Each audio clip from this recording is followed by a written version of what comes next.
Hello అండి, నేను మీ Rajeswari. Welcome to our channel. ఈరోజు అయితే మరొక మంచి రెసిపీతో మీ ముందుకు వచ్చానండి. మినపగారెల్ని చాలా టేస్టీగా ఎలా చేసుకోవాలో చూపిస్తానండి. అది కూడా మన అమ్మమ్మలు నాయనమ్మలు చేసే పద్ధతిలో రోట్లో రుబ్బి ఎలా చేసుకోవాలో చూపిస్తాను. ఈ ఉగాది పండగకి ఇలా మినపగారెలు అలాగే కోడికూర చేసుకొని తినండి, చాలా బాగుంటుందండి.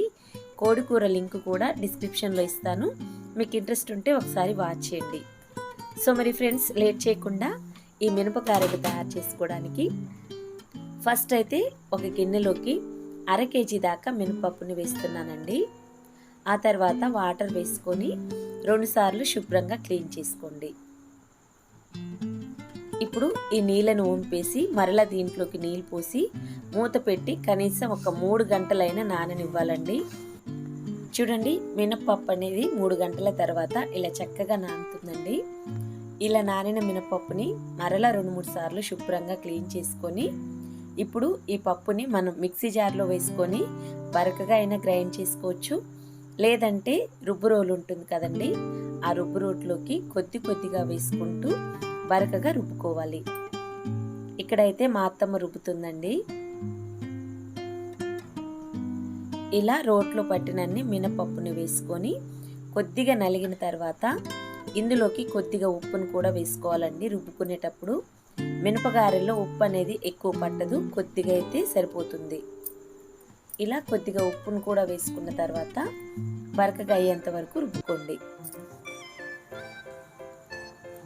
ఇదే ప్రాసెస్లో మీరు గ్రైండర్లో అయినా వేసి రుబ్బుకోవచ్చండి.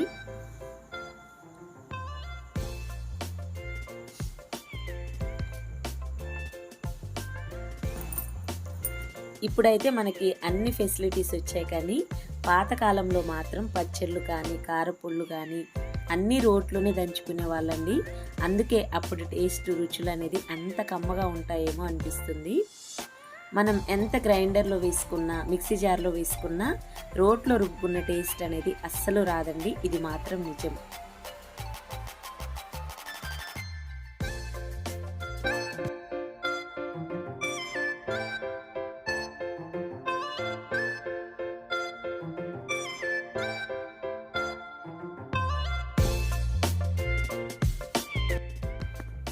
ఇదే ప్రాసెస్లో 2-3 వాయిల కింద మినపప్పు మొత్తాన్ని కూడా రుబ్బుకోవాలి. లాస్ట్ వాయిలో మాత్రం మనం ఎర్రగడ్డలు, కరివేపాకు, అల్లం, పచ్చిమిరపకాయలు రుబ్బిన తర్వాత కట్ చేసి వేసుకుంటాం కదా, కానీ పాతకాలంలో మన అమ్మమ్మలు నాయనమ్మలు రుబ్బేటప్పుడే వేస్తారండి. మినపప్పు అనేది ఒక 50% మెదిగిన తర్వాత ఇందులోకి మనం కట్ చేసుకున్నటువంటి ఉల్లిపాయ ముక్కలు, పచ్చిమిర్చి ముక్కలు, అల్లం ముక్కలు, కరివేపాకు అన్నిటిని కూడా వేసుకొని మినపప్పుతో పాటే వీటిని కూడా బరకగా రుబ్బుకుంటే టేస్ట్ అయితే చాలా బాగుంటుందండి. తప్పకుండా ఓసారి ఈ విధంగా ట్రై చేయండి, మీకైతే డెఫినెట్గా నచ్చి తీరుతుంది.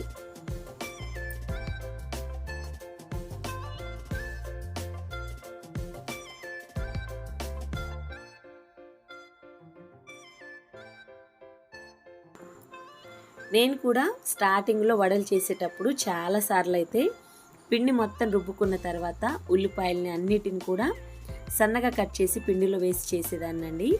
కానీ ఒకసారి మా అత్తమ్మ ఇలా చేసి టేస్ట్ చూపించింది, టేస్ట్ అయితే నిజంగా చాలా బాగున్నాయండి. వీలున్నప్పుడల్లా అత్తమ్మతో పిండిని ఇలాగే తయారు చేపించుకొని వడలు వేస్తానండి. ఇలా బరకగా రుబ్బుకున్న పిండిని రోట్లో నుంచి తీసేసుకొని గిన్నెలోకి ట్రాన్స్ఫర్ చేసేసుకోండి. ఇందులోకైతే నేను 1/2 టేబుల్ స్పూన్ అంత జీలకర్రని వేస్తున్నానండి. ఇది ఆప్షనల్ మాత్రమే, మీకు ఇష్టం లేకపోతే స్కిప్ చేయండి. ఇప్పుడు మనం లాస్ట్ వాయిలో మసాలా అంతా వేసి రుబ్బుకున్నాం కాబట్టి పిండిని అంతా కలిసేటట్లు ఒకసారి బాగా కలుపుకోండి.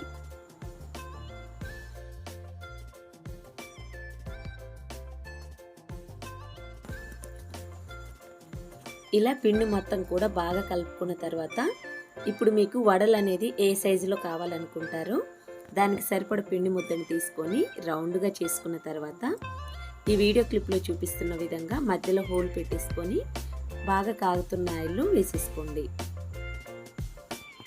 ఇదే ప్రాసెస్లో ఆయిల్లో ఎన్ని పడితే అన్ని వడల కింద వేసుకోవాలండి. వడలు వేసుకునేటప్పుడు ఎక్కువ వేసేస్తే ఒకదానికొకటి అతుక్కుపోతాయి. ఇలా ఆయిల్లో పట్టినన్ని వేసుకొని మీడియం ఫ్లేమ్ మీద అటు ఇటు తిప్పుకుంటూ బంగారు రంగు వచ్చే వరకు కాల్చుకోవాలి.